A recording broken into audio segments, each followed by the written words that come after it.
The sun was bright that morning, but for Adrien Veyron, one of the city's youngest millionaires, the light felt strangely hollow.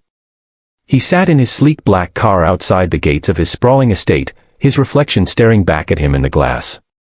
To the world, he was untouchable, a man of power, wealth, and status. But in his chest, a gnawing doubt consumed him. He had been with Cassandra, a woman of dazzling beauty and high society connections, for nearly a year. She was the kind of girlfriend everyone expected him to have, flawless, glamorous, admired at every party.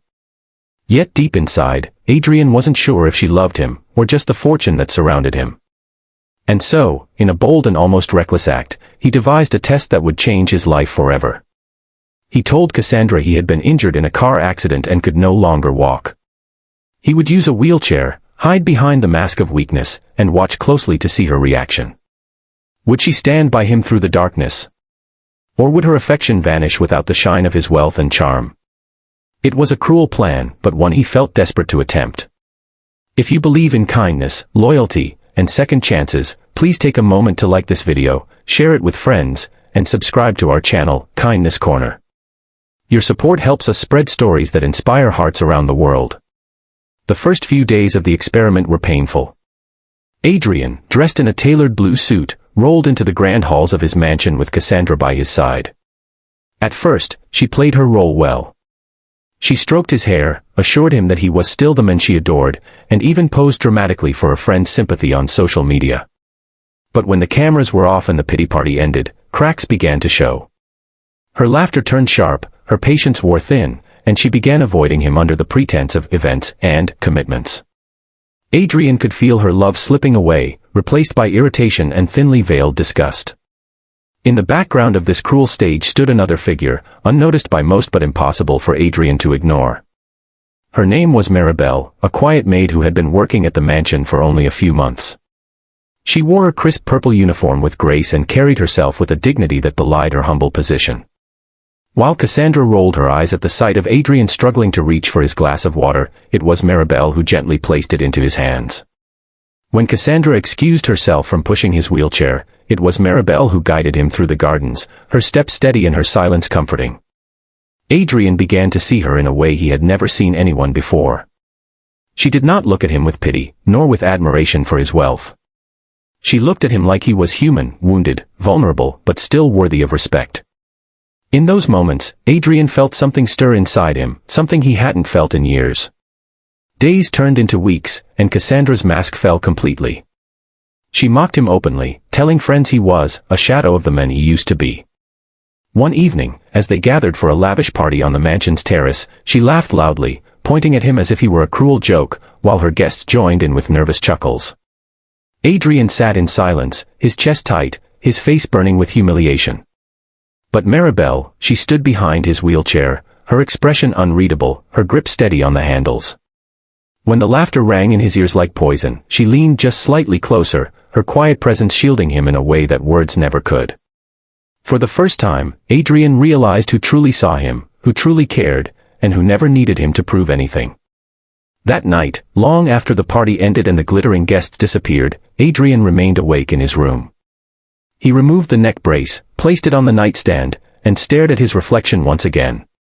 He had his answer about Cassandra, but he was left with a bigger question. What was he going to do about Maribel? The next morning, Cassandra arrived with her usual air of superiority, her designer heels clicking on the marble floors. She barely looked at Adrien before announcing she had plans with friends. Adrien, his heart heavy yet strangely free, told her the truth. He stood up from the wheelchair, his body strong and steady, and revealed the cruel trick he had played. Cassandra's face twisted in shock and fury, her glamorous mask crumbling as she realized the game was over. Without hesitation, she stormed out, muttering curses under her breath, her shallow love finally exposed for what it was, nothing. But Maribel, she was different. She gasped softly when Adrien rose from the chair, her hands clutching her apron. For a long moment, she said nothing, simply staring at the men who had pretended to be broken but who had also been broken inside in ways she understood too well. Adrien expected anger, betrayal, perhaps even scorn. Yet when Maribel finally spoke, her voice was steady and kind. She told him she had always known something wasn't right. She had noticed the strength in his arms, the steadiness in his legs when he thought no one was watching. But she didn't care about the lie. What mattered to her was the loneliness she saw in his eyes, the pain behind the wealth, and the humanity that money could never hide.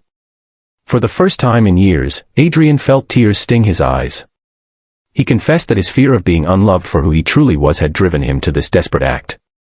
And Maribel, in her quiet way, showed him that love could be simple, selfless, and true. In the weeks that followed, the mansion felt transformed.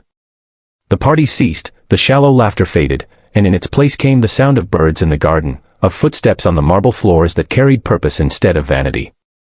Adrian found himself spending his days not in the company of socialites, but in the gentle presence of Maribel.